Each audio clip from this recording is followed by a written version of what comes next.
A Scandal in Bohemia by Sir Arthur Conan Doyle. To Sherlock Holmes she is always the woman. I have seldom heard him mention her under any other name. In his eyes she eclipses and predominates the whole of her sex. It was not that he felt any emotion akin to love for Irene Adler. All emotions, and that one particularly, were abhorrent to his cold, precise but admirably balanced mind. He was, I take it, the most perfect reasoning and observing machine that the world has seen, but as a lover he would have placed himself in a false position. He never spoke of the softer passions, save with a jibe and a sneer. They were admirable things for the observer, excellent for drawing the veil from men's motives and actions. But for the trained reasoner to admit such intrusions into his own delicate and finely adjusted temperament was to introduce a distracting factor which might throw a doubt upon all his mental results. Grit in a sensitive instrument, or a crack in one of his own high-power lenses, would not be more disturbing than a strong emotion in a nature such as his. And yet there was but one woman to him, and that woman was the late Irene Adler, of dubious and questionable memory. I had seen little of Holmes lately.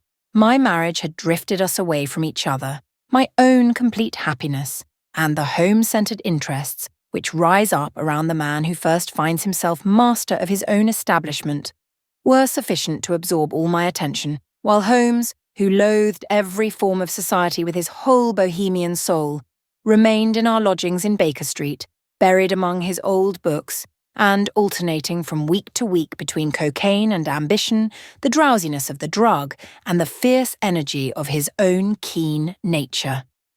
He was still, as ever, deeply attracted by the study of crime, and occupied his immense faculties and extraordinary powers of observation in following out those clues, and clearing up those mysteries which had been abandoned as hopeless by the official police.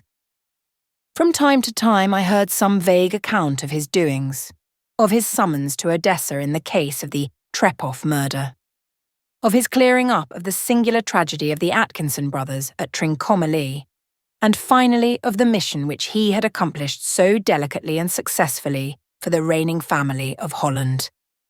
Beyond these signs of his activity, however, which I merely shared with all the readers of the daily press, I knew little of my former friend and companion. One night, it was on the 20th of March, 1888, I was returning from a journey to a patient, for I had now returned to civil practice, when my way led me through Baker Street as I passed the well-remembered door, which must always be associated in my mind with my wooing, and with the dark incidents of the study in scarlet. I was seized with a keen desire to see Holmes again, and to know how he was employing his extraordinary powers. His rooms were brilliantly lit, and even as I looked up, I saw his tall, spare figure pass twice in a dark silhouette against the blind. He was pacing the room swiftly, eagerly, with his head sunk upon his chest and his hands clasped behind him.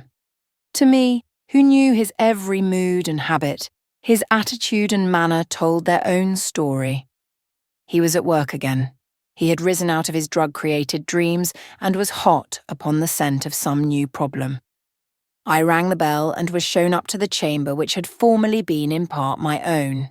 His manner was not effusive. It seldom was, but he was glad, I think, to see me. With hardly a word spoken, but with a kindly eye, he waved me to an armchair, threw across his case of cigars, and indicated a spirit case and a gasogene in the corner. Then he stood before the fire and looked me over in his singular introspective fashion. "Wedlock suits you," he remarked. "I think, Watson, that you have put on £7.5 since I saw you." "7," I answered.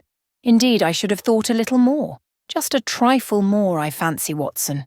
And in practice again, I observe. You did not tell me that you intended to go into harness." "Then how do you know?" "I see it. I deduce it.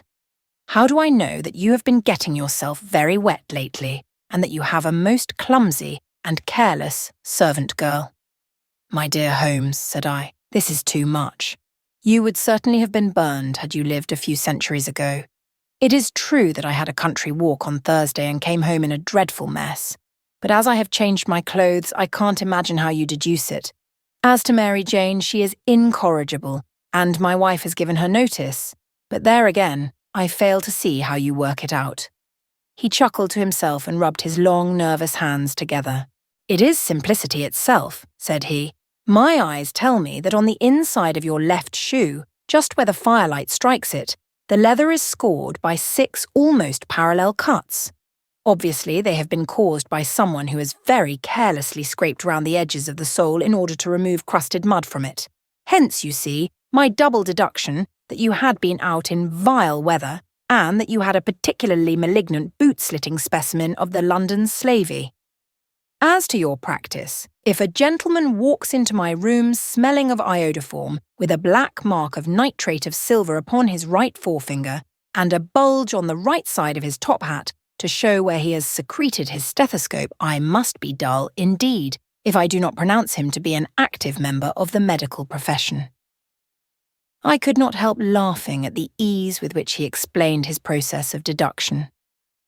When I hear you give your reasons, I remarked, the thing always appears to me to be so ridiculously simple that I could easily do it myself, though at each successive instance of your reasoning I am baffled until you explain your process.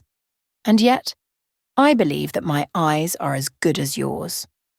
Quite so, he answered, lighting a cigarette and throwing himself down into an armchair. You see, but you do not observe. The distinction is clear. For example, you have frequently seen the steps which lead up from the hall to this room. Frequently. How often? Well, some hundreds of times. Then how many are there? How many? I don't know. Quite so. You have not observed, and yet you have seen. That is just my point. Now, I know that there are 17 steps because I have both seen and observed. By the way, since you are interested in these little problems, and since you are good enough to chronicle 1 or 2 of my trifling experiences, you may be interested in this. He threw over a sheet of thick, pink-tinted notepaper which had been lying open upon the table. It came by the last post, said he. Read it aloud. The note was undated, and without either signature or address. There will call upon you tonight at 7:45, it said, a gentleman who desires to consult you upon a matter of the very deepest moment. Your recent services to one of the royal houses of Europe have shown that you are one who may safely be trusted with matters which are of an importance which can hardly be exaggerated. This account of you we have from all quarters received. Be in your chamber, then, at that hour, and do not take it amiss if your visitor wear a mask. This is indeed a mystery, I remarked. What do you imagine that it means? I have no data yet. It is a capital mistake to theorize before one has data. Insensibly, one begins to twist facts to suit theories instead of theories to suit facts. But the note itself, what do you deduce from it? I carefully examined the writing and the paper upon which it was written. The man who wrote it was presumably well-to-do, I remarked, endeavouring to imitate my companion's processes. Such paper could not be bought under £0.50 a packet.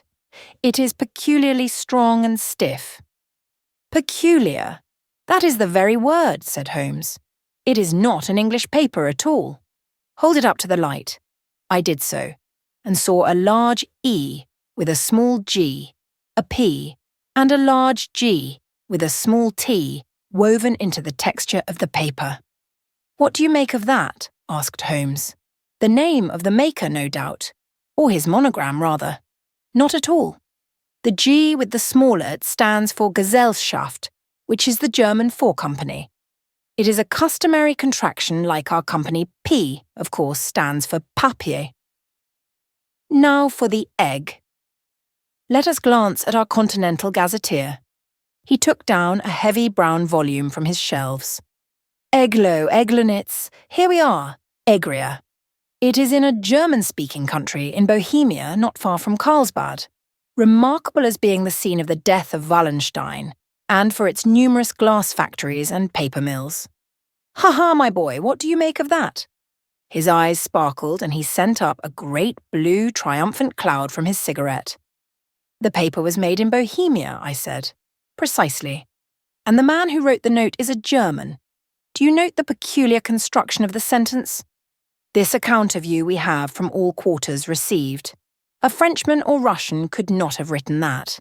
It is the German who is so uncourteous to his verbs. It only remains, therefore, to discover what is wanted by this German who writes upon Bohemian paper and prefers wearing a mask to showing his face. And here he comes, if I am not mistaken, to resolve all our doubts." As he spoke, there was the sharp sound of horses' hooves and grating wheels against the curb, followed by a sharp pull at the bell. Holmes whistled. "A pair by the sound," said he. "Yes," he continued, glancing out of the window. "A nice little brougham and a pair of beauties, 150 guineas apiece. There's money in this case, Watson, if there is nothing else." "I think that I had better go, Holmes." "Not a bit, Doctor. Stay where you are. I am lost without my Boswell, and this promises to be interesting. It would be a pity to miss it. But your client—" "Never mind him. I may want your help, and so may he. Here he comes. Sit down in that armchair, Doctor, and give us your best attention." A slow and heavy step, which had been heard upon the stairs and in the passage, paused immediately outside the door. Then there was a loud and authoritative tap. "Come in," said Holmes. A man entered who could hardly have been less than 6 feet 6 inches in height, with the chest and limbs of a Hercules. His dress was rich with a richness which would, in England, be looked upon as akin to bad taste. Heavy bands of astrakhan were slashed across the sleeves and fronts of his double-breasted coat, while the deep blue cloak which was thrown over his shoulders was lined with flame-coloured silk and secured at the neck with a brooch which consisted of a single, flaming beryl. Boots, which extended halfway up his calves and which were trimmed at the tops with rich brown fur, completed the impression of barbaric opulence which was suggested by his whole appearance. He carried a broad-brimmed hat in his hand, while he wore across the upper part of his face, extending down past the cheekbones, a black-visored mask, which he had apparently adjusted that very moment, for his hand was still raised to it as he entered. From the lower part of the face, he appeared to be a man of strong character, with a thick, hanging lip, and a long, straight chin suggestive of resolution, pushed to the length of obstinacy. "You had my note?" he asked, with a deep, harsh voice and a strongly marked German accent. "I told you that I would call." He looked from one to the other of us, as if uncertain which to address. "Pray take a seat," said Holmes. "This is my friend and colleague, Dr. Watson, who is occasionally good enough to help me in my cases. Whom have I the honour to address?" "You may address me as the Count von Kram, a Bohemian nobleman. I understand that this gentleman, your friend, is a man of honour and discretion, whom I may trust with a matter of the most extreme importance. If not, I should much prefer to communicate with you alone." I rose to go, but Holmes caught me by the wrist and pushed me back into my chair. "It is both, or none," said he. "You may say before this gentleman anything which you may say to me." The Count shrugged his broad shoulders. "Then I must begin," said he, "by binding you both to absolute secrecy for 2 years. At the end of that time the matter will be of no importance. At present it is not too much to say that it is of such weight it may have an influence upon European history." "I promise," said Holmes. "And I. You will excuse this mask," continued our strange visitor. "The august person who employs me wishes his agent to be unknown to you, and I may confess at once that the title by which I have just called myself is not exactly my own." "I was aware of it," said Holmes dryly. "The circumstances are of great delicacy, and every precaution has to be taken to quench what might grow to be an immense scandal and seriously compromise one of the reigning families of Europe. To speak plainly, the matter implicates the great house of Ormstein, hereditary kings of Bohemia." "I was also aware of that," murmured Holmes, settling himself down in his armchair and closing his eyes. Our visitor glanced with some apparent surprise at the languid, lounging figure of the man who had been no doubt depicted to him as the most incisive reasoner and most energetic agent in Europe. Holmes slowly reopened his eyes and looked impatiently at his gigantic client.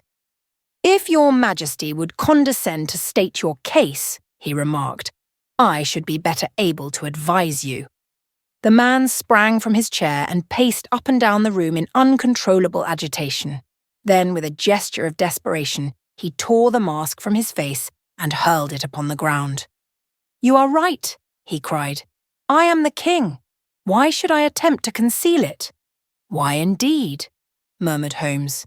"Your Majesty had not spoken before I was aware that I was addressing Wilhelm Gottsreich Sigismund von Ormstein, Grand Duke of Kassel-Felstein, and hereditary King of Bohemia."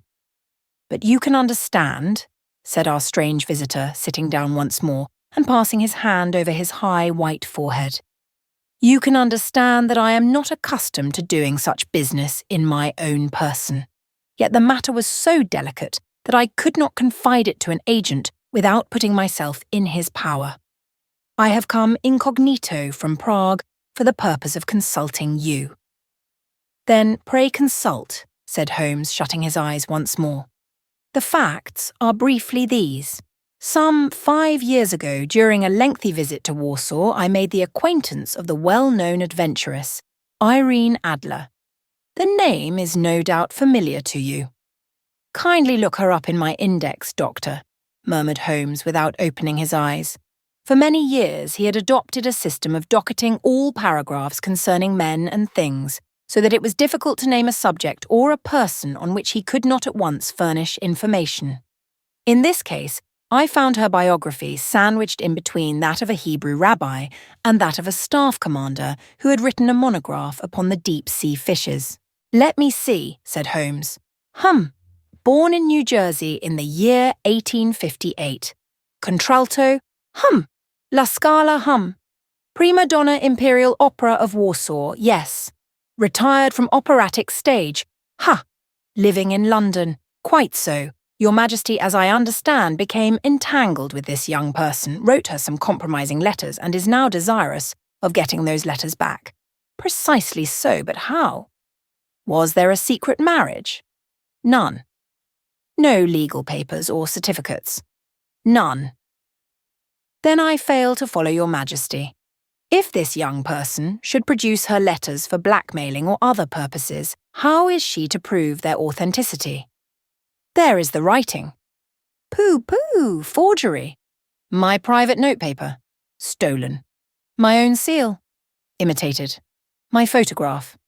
"Bought." "We were both in the photograph." "Oh dear, that is very bad. Your Majesty has indeed committed an indiscretion. I was mad, insane. You have compromised yourself seriously." "I was only Crown Prince then. I was young. I am but 30 now. It must be recovered. We have tried and failed. Your Majesty must pay. It must be bought. She will not sell. Stolen, then. 5 attempts have been made. Twice burglars in my pay ransacked her house. Once we diverted her luggage when she travelled. Twice she has been waylaid. There has been no result. No sign of it?" "Absolutely none," Holmes laughed. "It is quite a pretty little problem," said he. "But a very serious one to me," returned the king reproachfully. "Very indeed. And what does she propose to do with the photograph?" "To ruin me." "But how?" "I am about to be married." "So I have heard." "To Clotilde Lothman von Saxe-Meiningen, second daughter of the King of Scandinavia. You may know the strict principles of her family. She is herself the very soul of delicacy. A shadow of a doubt as to my conduct would bring the matter to an end. And Irene Adler threatens to send them the photograph. And she will do it. I know that she will do it. You do not know her, but she has a soul of steel. She has the face of the most beautiful of women and the mind of the most resolute of men. Rather than I should marry another woman, there are no lengths to which she would not go. None." "You are sure that she has not sent it yet?" "I am sure. And why?" because she has said that she would send it on the day when the betrothal was publicly proclaimed. That will be next Monday." "Oh, then we have 3 days yet," said Holmes with a yawn. "That is very fortunate, as I have 1 or 2 matters of importance to look into just at present.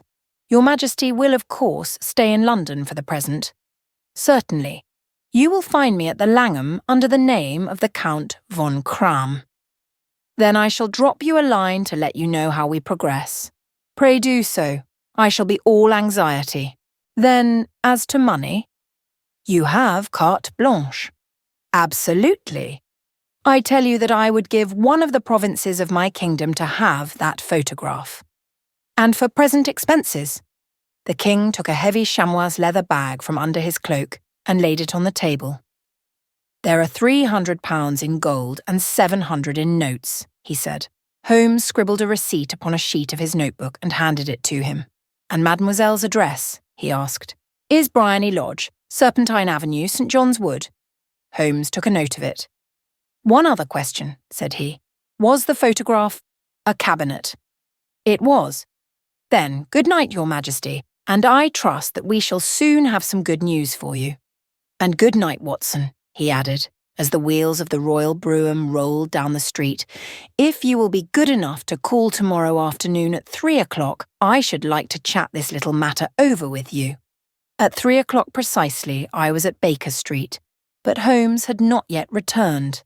The landlady informed me that he had left the house shortly after 8 o'clock in the morning. I sat down beside the fire, however, with the intention of awaiting him, however long he might be. I was already deeply interested in his inquiry, for though it was surrounded by none of the grim and strange features which were associated with the 2 crimes which I have already recorded, still the nature of the case and the exalted station of his client gave it a character of its own. Indeed, apart from the nature of the investigation which my friend had on hand, there was something in his masterly grasp of a situation and his keen, incisive reasoning which made it a pleasure to me to study his system of work and to follow the quick, subtle methods by which he disentangled the most inextricable mysteries. So accustomed was I to his invariable success that the very possibility of his failing had ceased to enter into my head. It was close upon 4 before the door opened, and a drunken-looking groom, ill-kempt and side-whiskered, with an inflamed face and disreputable clothes, walked into the room. Accustomed as I was to my friend's amazing powers in the use of disguises, I had to look 3 times before I was certain that it was indeed he. With a nod he vanished into the bedroom, whence he emerged in 5 minutes tweed-suited and respectable as of old. Putting his hands into his pockets, he stretched out his legs in front of the fire and laughed heartily for some minutes. "Well, really!" he cried, and then he choked and laughed again until he was obliged to lie back limp and helpless in the chair. "What is it?" "It's quite too funny. I am sure you could never guess how I employed my morning or what I ended by doing." "I can't imagine. I suppose that you have been watching the habits, and perhaps the house, of Miss Irene Adler." "Quite so, but the sequel was rather unusual. I will tell you, however. I left the house a little after 8 o'clock this morning, in the character of a groom out of work. There is a wonderful sympathy and freemasonry among horsey men. Be one of them, and you will know all that there is to know. I soon found Bryony Lodge. It is a bijou villa, with a garden at the back but built out in front right up to the road, 2 stories, Chubb lock to the door, large sitting room on the right side, well furnished, with long windows almost to the floor, and those preposterous English window fasteners which a child could open. Behind there was nothing remarkable save that the passage window could be reached from the top of the coach-house. I walked round it and examined it closely from every point of view, but without noting anything else of interest. I then lounged down the street and found, as I expected, that there was a mews in a lane which runs down by one wall of the garden.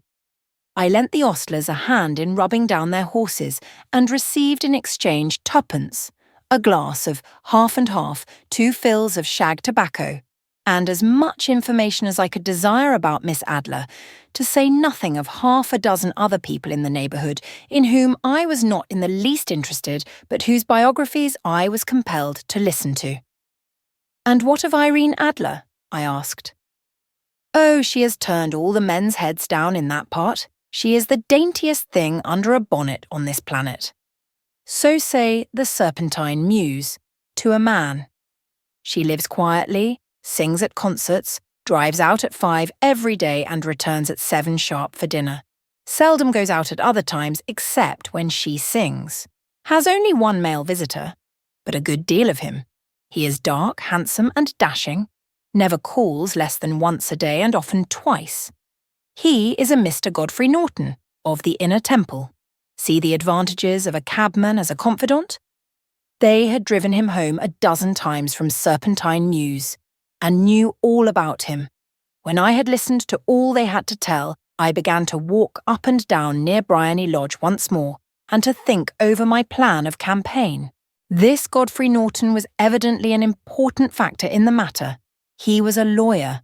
That sounded ominous. What was the relation between them, and what the object of his repeated visits? Was she his client, his friend, or his mistress? If the former, she had probably transferred the photograph to his keeping. If the latter, it was less likely. On the issue of this question depended whether I should continue my work at Bryony Lodge, or turn my attention to the gentlemen's chambers in the Temple. It was a delicate point, and it widened the field of my inquiry. I fear that I bore you with these details, but I have to let you see my little difficulties, if you are to understand the situation. "I am following you closely," I answered. I was still balancing the matter in my mind when a hansom cab drove up to Bryony Lodge, and a gentleman sprang out. He was a remarkably handsome man, dark, aquiline and moustached, evidently the man of whom I had heard. He appeared to be in a great hurry, shouted to the cabman to wait, and brushed past the maid who opened the door with the air of a man who was thoroughly at home. He was in the house about half an hour, and I could catch glimpses of him in the windows of the sitting-room, pacing up and down, talking excitedly and waving his arms. Of her I could see nothing.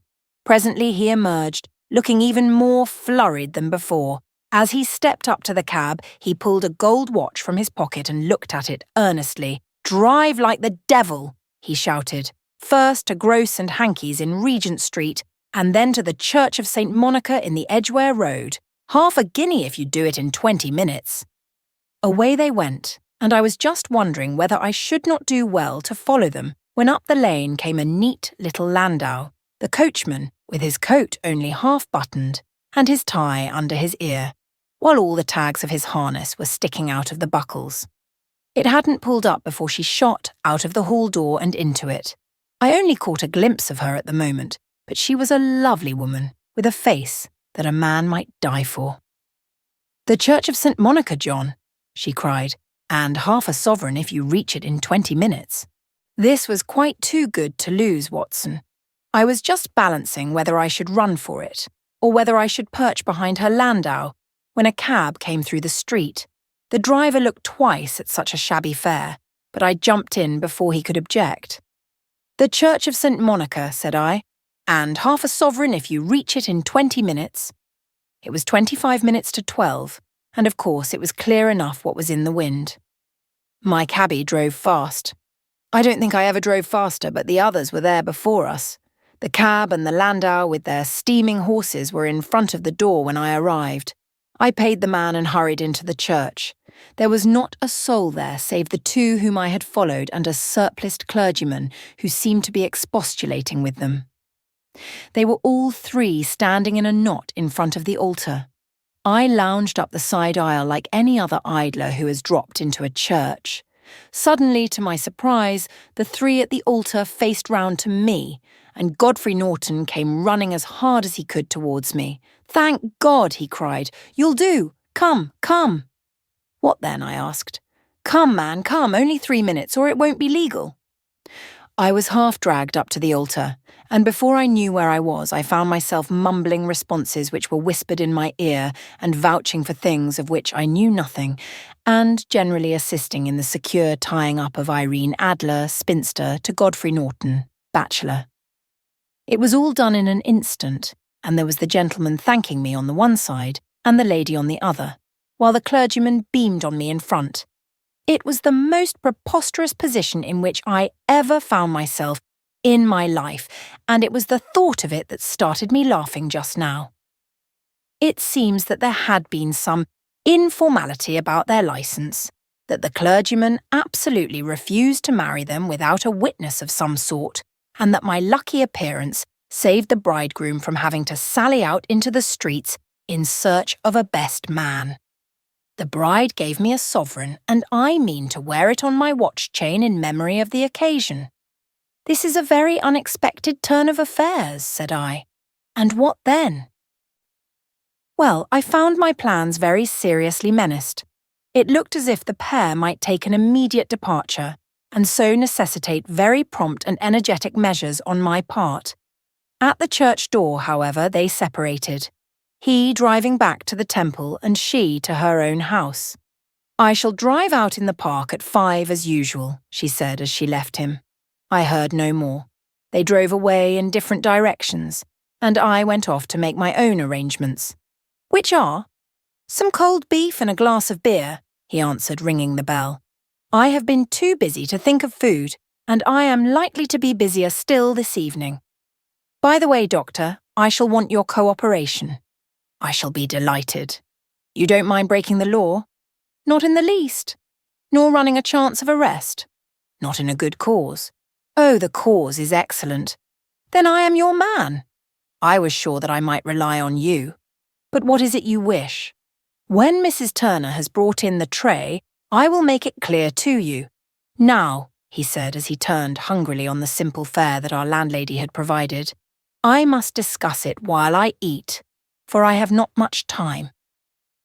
It is nearly 5 now. In 2 hours we must be on the scene of action.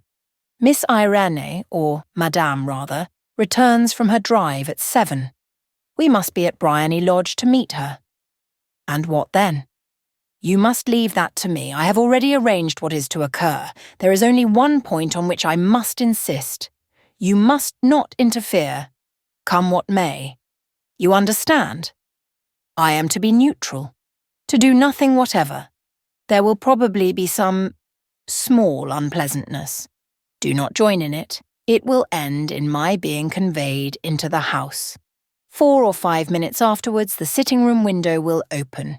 You are to station yourself close to that open window. Yes. You are to watch me, for I will be visible to you. Yes. And when I raise my hand, so, you will throw into the room what I give you to throw, and will, at the same time, raise the cry of fire. You quite follow me? Entirely. It is nothing very formidable, he said, taking a long cigar-shaped roll from his pocket. It is an ordinary plumber's smoke rocket, fitted with a cap at either end to make it self-lighting. Your task is confined to that. When you raise your cry of fire, it will be taken up by quite a number of people. You may then walk to the end of the street, and I will rejoin you in 10 minutes. I hope that I have made myself clear. I am to remain neutral, to get near the window, to watch you, and at the signal to throw in this object, then to raise the cry of fire, and to wait you at the corner of the street. Precisely. Then you may entirely rely on me. That is excellent. I think, perhaps, it is almost time that I prepare for the new role I have to play. He disappeared into his bedroom and returned in a few minutes in the character of an amiable and simple-minded nonconformist clergyman. His broad black hat, his baggy trousers, his white tie, his sympathetic smile, and general look of peering and benevolent curiosity were such as Mr. John Hare alone could have equalled. It was not merely that Holmes changed his costume. His expression, his manner, his very soul seemed to vary with every fresh part that he assumed. The stage lost a fine actor, even as science lost an acute reasoner. when he became a specialist in crime. It was 6:15 when we left Baker Street, and it still wanted 10 minutes to the hour when we found ourselves in Serpentine Avenue. It was already dusk, and the lamps were just being lighted as we paced up and down in front of Bryony Lodge, waiting for the coming of its occupant. The house was just such as I had pictured it from Sherlock Holmes's succinct description, but the locality appeared to be less private than I expected. On the contrary, for a small street in a quiet neighbourhood, it was remarkably animated. There was a group of shabbily dressed men smoking and laughing in a corner, a scissors grinder with his wheel. 2 guardsmen who were flirting with a nurse girl, and several well-dressed young men who were lounging up and down with cigars in their mouths. "You see," remarked Holmes as we paced to and fro in front of the house, "this marriage rather simplifies matters. The photograph becomes a double-edged weapon now. The chances are that she would be as averse to its being seen by Mr. Godfrey Norton as our client is to its coming to the eyes of his princess. Now the question is, where are we to find the photograph?" "Where indeed?" "It is most unlikely that she carries it about with her. It is cabinet size, too large for easy concealment about a woman's dress. She knows that the king is capable of having her waylaid and searched. 2 attempts of the sort have already been made. We may take it then that she does not carry it about with her. Where then? Her banker or her lawyer? There is that double possibility, but I am inclined to think neither. Women are naturally secretive and they like to do their own secreting.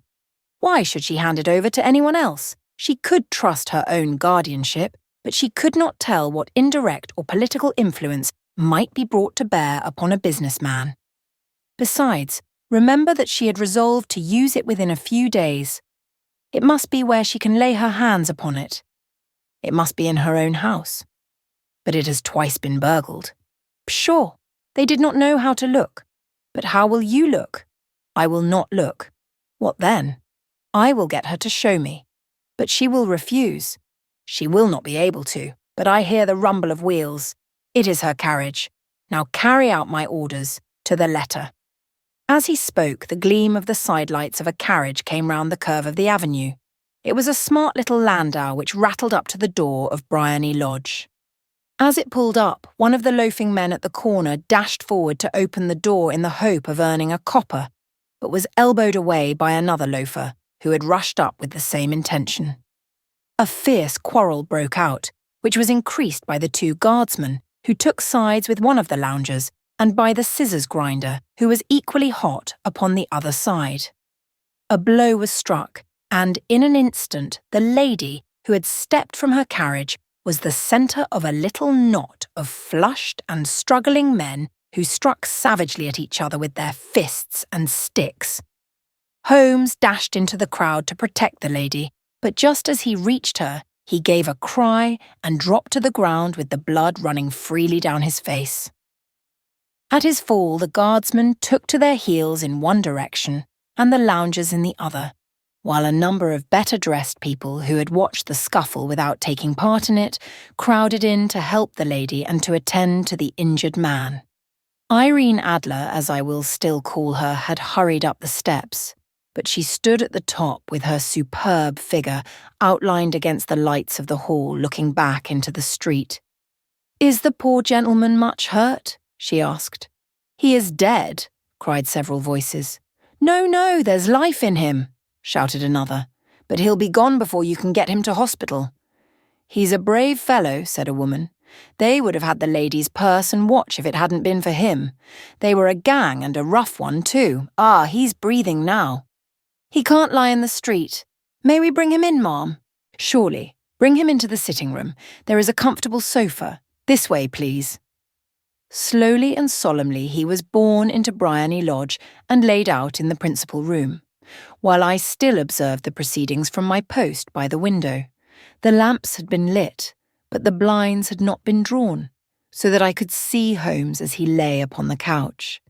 I do not know whether he was seized with compunction at that moment for the part he was playing, but I know that I never felt more heartily ashamed of myself in my life than when I saw the beautiful creature against whom I was conspiring, or the grace and kindliness with which she waited upon the injured man, and yet it would be the blackest treachery to Holmes to draw back now from the part which he had entrusted to me. I hardened my heart and took the smoke rocket from under my ulster. After all, I thought, we are not injuring her. We are but preventing her from injuring another. Holmes had sat up upon the couch, and I saw him motion like a man who is in need of air. A maid rushed across and threw open the window. At the same instant, I saw him raise his hand, and at the signal I tossed my rocket into the room with a cry of fire. The word was no sooner out of my mouth than the whole crowd of spectators, well-dressed and ill, gentlemen, ostlers, and servant maids, joined in a general shriek of fire. Thick clouds of smoke curled through the room and out at the open window. I caught a glimpse of rushing figures, and a moment later the voice of Holmes from within, assuring them that it was a false alarm. Slipping through the shouting crowd, I made my way to the corner of the street, and in 10 minutes was rejoiced to find my friend's arm in mine and to get away from the scene of uproar. He walked swiftly and in silence for some few minutes until we had turned down one of the quiet streets which lead towards the Edgware Road. "You did it very nicely, Doctor," he remarked. "Nothing could have been better. It is all right." "You have the photograph?" "I know where it is." "And how did you find out?" "She showed me, as I told you she would." "I am still in the dark. I do not wish to make a mystery," said he, laughing. "The matter was perfectly simple. You, of course, saw that everyone in the street was an accomplice. They were all engaged for the evening. I guessed as much. Then, when the row broke out, I had a little moist red paint in the palm of my hand. I rushed forward, fell down, clapped my hand to my face, and became a piteous spectacle. It is an old trick. That also I could fathom. Then they carried me in. She was bound to have me in. What else could she do? And into her sitting room, which was the very room which I suspected. It lay between that and her bedroom, and I was determined to see which. They laid me on a couch. I motioned for air. They were compelled to open the window, and you had your chance. How did that help you? It was all important. When a woman thinks that her house is on fire, her instinct is at once to rush to the thing which she values most. It is a perfectly overpowering impulse, and I have more than once taken advantage of it. In the case of the Darlington substitution scandal, it was of use to me, and also in the Arnsworth Castle business. A married woman grabs at her baby. An unmarried one reaches for her jewel box. Now it was clear to me that Our Lady of today had nothing in the house more precious to her than what we are in quest of. She would rush to secure it. The alarm of fire was admirably done. The smoke and shouting were enough to shake nerves of steel. She responded beautifully. The photograph is in a recess behind a sliding panel just above the right bell pull. She was there in an instant, and I caught a glimpse of it as she half drew it out. When I cried out that it was a false alarm, she replaced it, glanced at the rocket, rushed from the room, and I have not seen her since. I rose and, making my excuses, escaped from the house.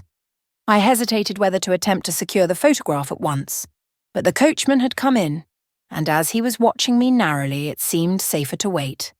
A little over-precipitance may ruin all.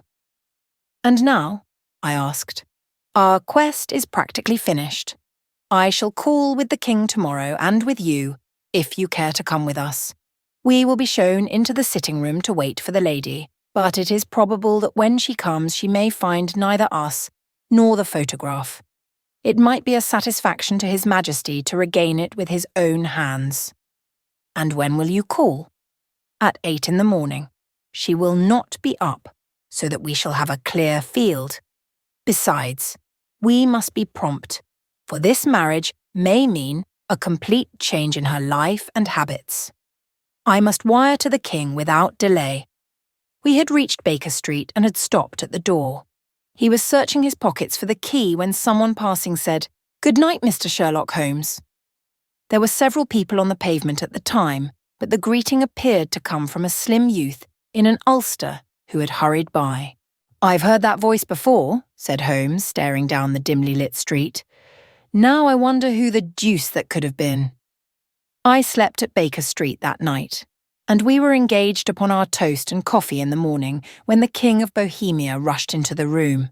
"You have really got it," he cried, grasping Sherlock Holmes by either shoulder and looking eagerly into his face. "Not yet. But you have hopes." "I have hopes." "Then come, I am all impatience to be gone. We must have a cab." "No, my brougham is waiting." "Then that will simplify matters." We descended and started off once more for Briony Lodge. "Irene Adler is married," remarked Holmes. "Married? When?" "Yesterday." "But to whom?" "To an English lawyer named Norton." "But she could not love him." "I am in hopes that she does." "And why in hopes?" "Because it would spare your Majesty all fear of future annoyance. If the lady loves her husband, she does not love your Majesty. If she does not love your Majesty, there is no reason why she should interfere with your Majesty's plan. It is true. And yet, well, I wish she had been of my own station. What a queen she would have made." He relapsed into a moody silence, which was not broken until we drew up in Serpentine Avenue. The door of Briony Lodge was open, and an elderly woman stood upon the steps. She watched us with a sardonic eye as we stepped from the brougham.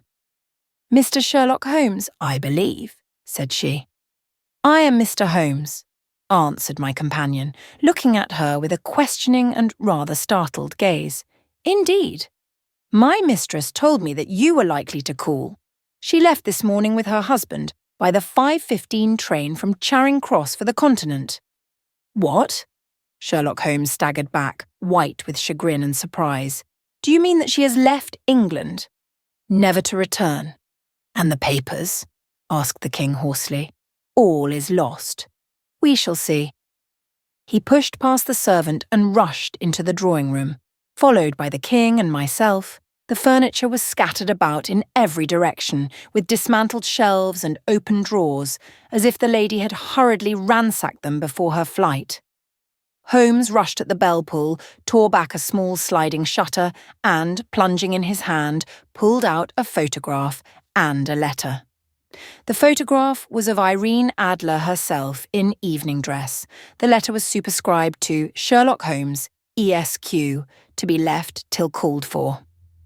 My friend tore it open, and we all three read it together. It was dated at midnight of the preceding night, and ran in this way. "My dear Mr. Sherlock Holmes, you really did it very well. You took me in completely. Until after the alarm of fire, I had not a suspicion. But then, when I found how I had betrayed myself, I began to think. I had been warned against you months ago. I had been told that if the king employed an agent, it would certainly be you, and your address had been given me. Yet, with all this, you made me reveal what you wanted to know. Even after I became suspicious, I found it hard to think evil of such a dear, kind old clergyman. But you know, I have been trained as an actress myself. Male costume is nothing new to me.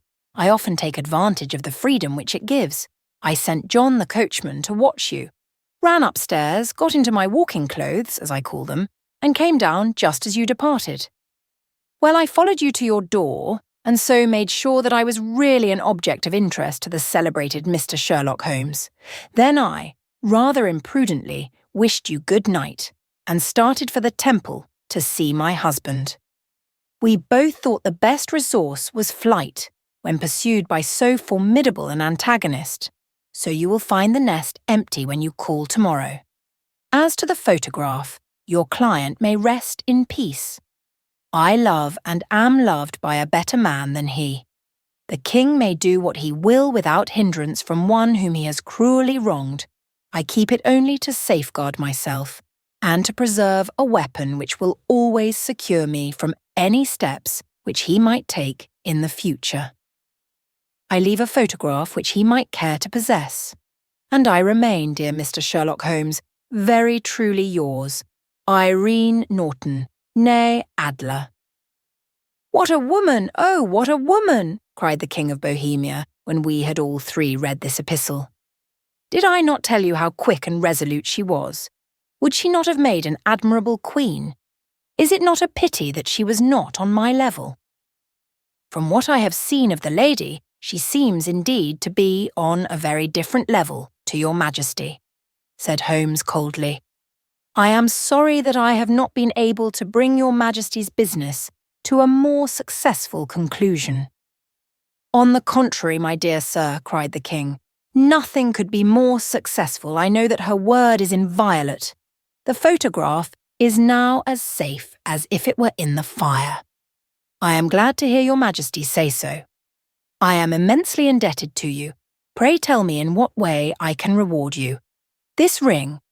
He slipped an emerald snake ring from his finger and held it out upon the palm of his hand. Your Majesty has something which I should value even more highly, said Holmes. You have but to name it. This photograph. The king stared at him in amazement. Irene's photograph, he cried. Certainly, if you wish it. I thank your Majesty. Then there is no more to be done in the matter. I have the honour to wish you a very good morning. He bowed, and, turning away without observing the hand which the king had stretched out to him, he set off in my company for his chambers. And that was how a great scandal threatened to affect the kingdom of Bohemia, and how the best plans of Mr. Sherlock Holmes were beaten by a woman's wit. He used to make merry over the cleverness of women, but I have not heard him do it of late. And when he speaks of Irene Adler, or when he refers to her photograph, it is always under the honourable title of the woman.